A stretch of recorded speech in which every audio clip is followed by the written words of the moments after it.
All right, let's get right into it. Welcome to another explainer where we take these incredible stories, sift through the data, and break down what is actually happening behind the scenes. And today we're looking at an absolute phenomenon.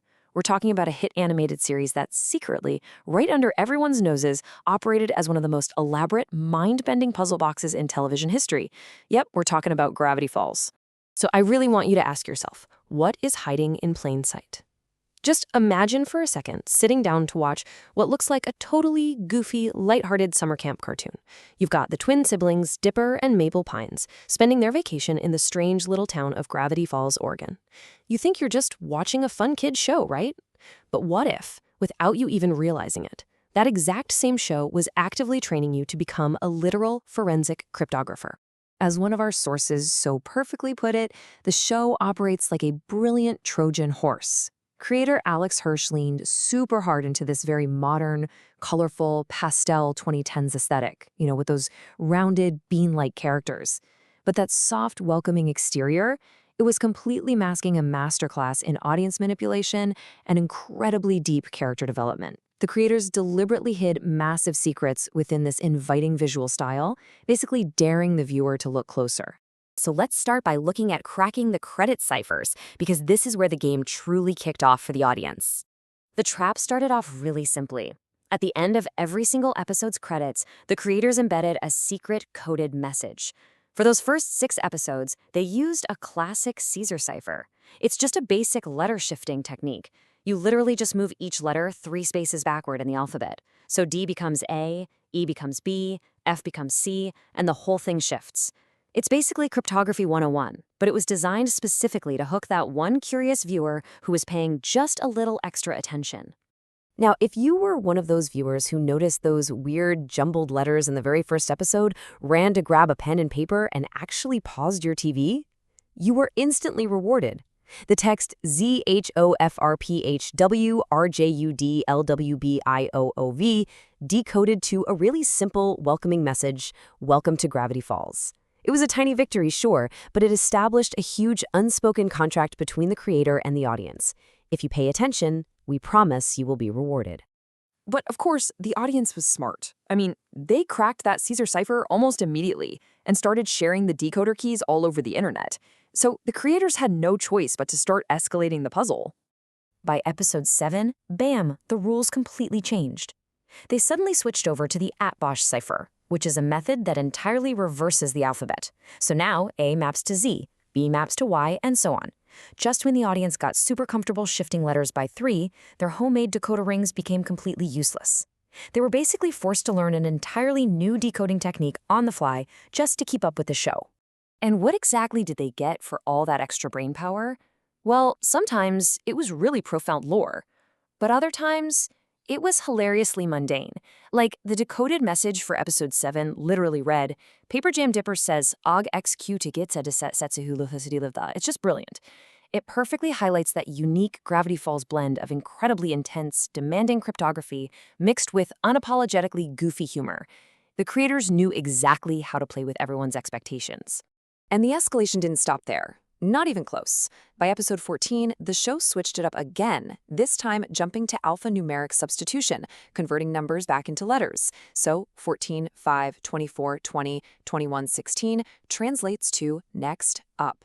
They were constantly keeping the audience on their toes, rotating through Caesar, @Bash, alphanumeric, and later on, even combining them into these terrifyingly complex, multi-step codes. But here's the craziest part. All of those on-screen puzzles, they were literally just a warm-up for the global cipher hunt. So what even was the cipher hunt? Well, it was a massive alternate reality game, or ARG, kicked off by creator Alex Hirsch months after the series finale actually aired. The ultimate goal? To find an actual, real-life, physical statue of the show's chaotic, demonic villain, Bill Cipher, that was hidden somewhere out in the real world. The prize was honestly just the glory of the journey itself, but man, it sent the entire internet into an absolute frenzy. Look at this timeline. On July 20th, 2016, Hirsch breaks months of total silence with a single tweet containing a cryptogram and the phrase, "Let the games begin." By the very next day, fans were literally uncovering physical clues stashed around the globe. And then, less than 2 weeks later, on August 2nd, the statue was finally discovered, hidden deep in the woods of Reedsport, Oregon. The sheer geographic scale of this thing is just mind-boggling. To find that final statue, fans had to collaborate across entire continents. Physical clues were hidden in a cathedral in Russia, at a shrine in Japan, at this Illuminati-looking Eye of Providence building down in Los Angeles, and there was even a puzzle stashed in Atlanta, Georgia.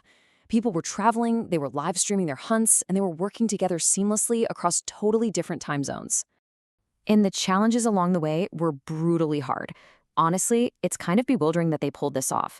At one point, fans discovered a physical 2,000-piece jigsaw puzzle, which they naturally dubbed the impossible puzzle. They actually had to physically assemble it, while simultaneously solving a virtual version of it online just to unlock the next clue, and force the creator to release the show's unaired pilot episode. It was just a stunning test of pure dedication. Which brings us to a really important realization about all this. Let's talk about the active audience experience. There is a really stark contrast here. Usually, a traditional TV audience is pretty passive, right? You sit back on the couch, you observe the story, you consume the media in isolation. But the Gravity Falls fandom, they were forced to be active. By making you pause your TV, physically write down letters, and then jump online to Reddit megathreads to decode these messages with strangers, viewers were fundamentally transformed from passive watchers into a globally connected community of amateur forensic experts.